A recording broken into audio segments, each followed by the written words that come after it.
Greetings. This is a quick PowerPoint to talk about how to incorporate sources into your paper so that it's clear when you're speaking and when your sources are speaking. The purpose of using sources in research is to add credibility to your paper.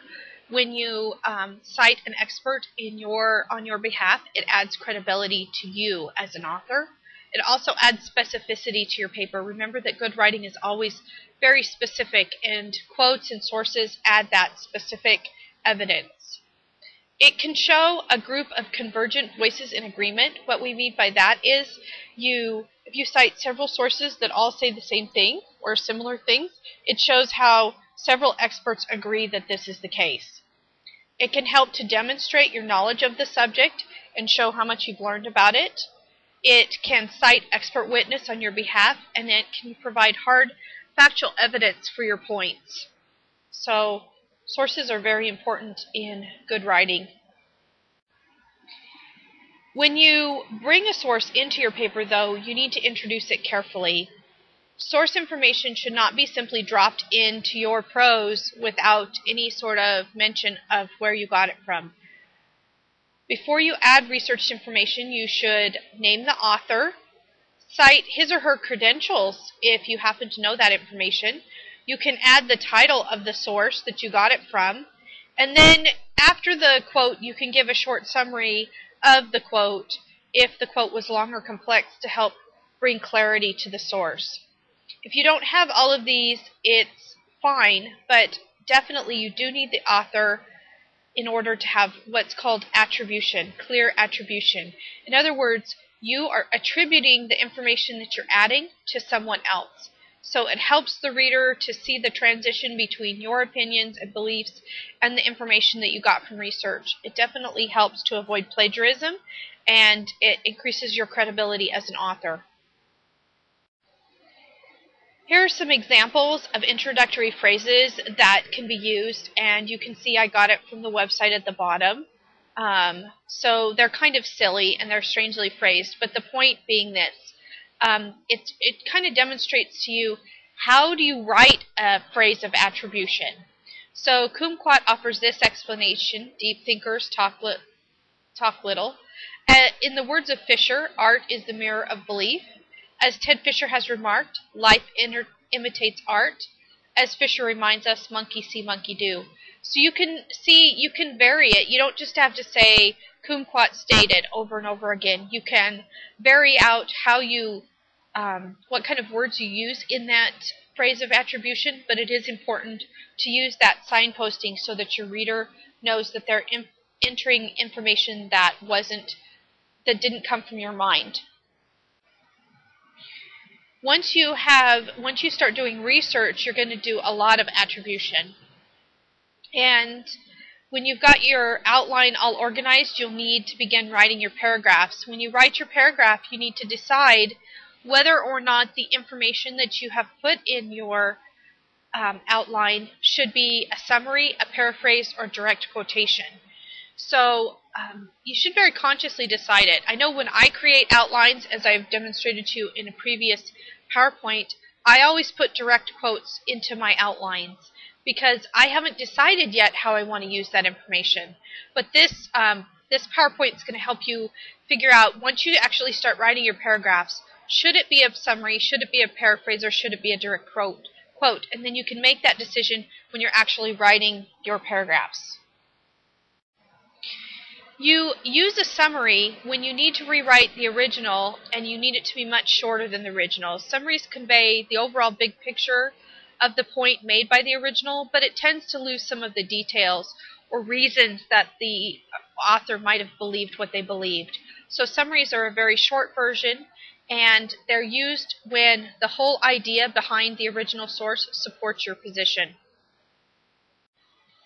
Good summaries aren't simple. A good summary will, for a critical essay, will concisely revisit all of the main points and the important supporting details.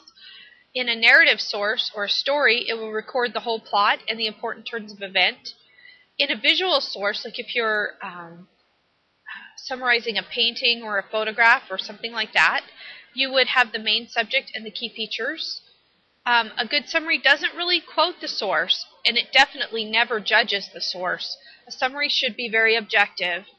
It focuses on giving a clear picture of the original, and it may recap previous work done in the field. Please note that if you need further information on summaries, I do have a PowerPoint on summaries, and you should view that separately.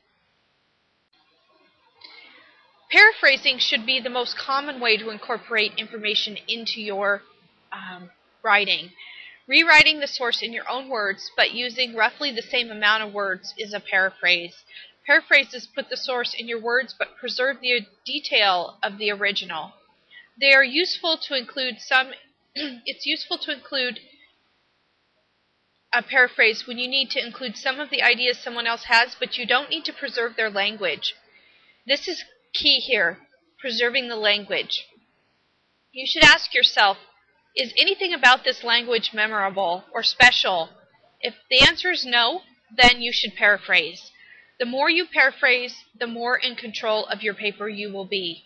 So careful paraphrasing is very important. Make sure that you accurately record what the other person said, and very carefully make sure that you don't preserve any of the original language from the original when you paraphrase. You need to totally rephrase the source. This is about when to use a direct quote. Direct quotes should only be used if the language of the quote is so powerful that it really speaks to the reader. You might want to use a direct quote if the person that you're quoting, you have a lot of respect for them and you want to give them a voice in your paper for one reason or another. If the source does an excellent job of explaining something technical that you can't really do as good a job of, if you try to rewrite it and it just doesn't come out very good, then it might be best to leave it as a direct quote. And finally, if you want to analyze the words, the exact words of a source, direct quoting is a good idea. Direct quoting is used often in literary analysis because we look at the actual phrases and words that the author chose and we analyze those words. But I could imagine you doing the same thing if you were quoting a politician, for example, and you wanted to take issue with what he or she said, and you wanted to really analyze their exact words. That would be a good reason to use a direct quote. Using long direct quotes, you shouldn't be using a lot of long direct quotes. You should probably, in any 5 to 10 page paper, have no more than about 1 or 2 long direct quotes. If you do use a long direct quote, it's even more important that you set it up correctly. So if you look at this particular long direct quote, the author first summarizes what the quote's going to say and then includes the quote. And that helps set the reader up for understanding. So you have the author, they were quoting Al Gore. So Gore, in 1992, asserts the importance of considering the environmental effects of technological advances, and then they add the quote. So they've summarized the quote, and now they've added. The appropriateness of a technology becomes increasingly important as its power grows and its potential for destroying the environment expands. And then at the end, they have the page number. Block quotes are quotes that exceed 4 lines of text or 50 words. They should be used very sparingly. You should not have more than 1 block quote per 10-page paper. Use only when the author's words are so powerful that you can't live without them. If they exceed 4 lines of text, use the block quotation format.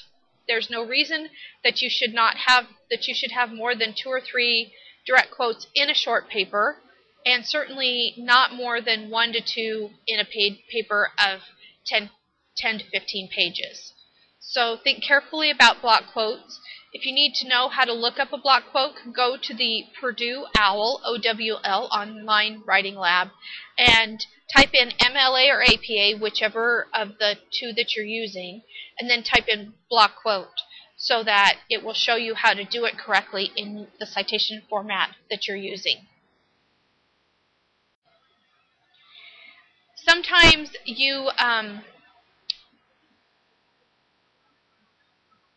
sometimes you're going to just embed a part of a direct quote in your words. So there's a variety of ways that you can do this. You might paraphrase most of it, but there's one or two words in it that are memorable and special, so you want to preserve those parts of the quote and make the rest of it paraphrased. There's a number of ways you can do this. So if you want to only quote just a little small section, you can put that part in quotation marks, and then of course remember that you have to have the page number if you do that. So for example, Joe's text read, "I live in the country where life is slow and soft." You might say Joe believes that life is slow and soft in the country, so you've completely rephrased it, but you've preserved the life is slow and soft part that is memorable and special about the original. Or Boz's text, "Sally, I love the delicious metaphors you make." And yours would be, Boz tells Sally that he loves the delicious metaphors she makes. This is a great way to preserve words that are special, but make most of it paraphrase. Sometimes you will want to condense a direct quote. You don't want to use the whole thing, and the way that you do that is by using ellipses. So here's the original. "The surf at the beach at Mazatlan beat against the shore."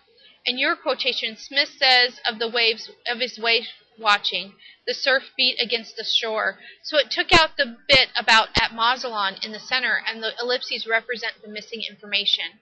This is how you would shorten a quote. Now note that ellipses could represent 2 words or 2 paragraphs. That's the curious thing about these ellipses, so be really careful with them because they can distort the meaning of something. Ellipses at the end of the sentence implies that there is more to the sentence, but you didn't include it, like you cut the sentence off. So what you do is you have the 3 ellipses and then a period. So it looks like 4 ellipses, but it's really 3 ellipses and a period. So Rule 5 says sometimes you will want to leave out some words, ...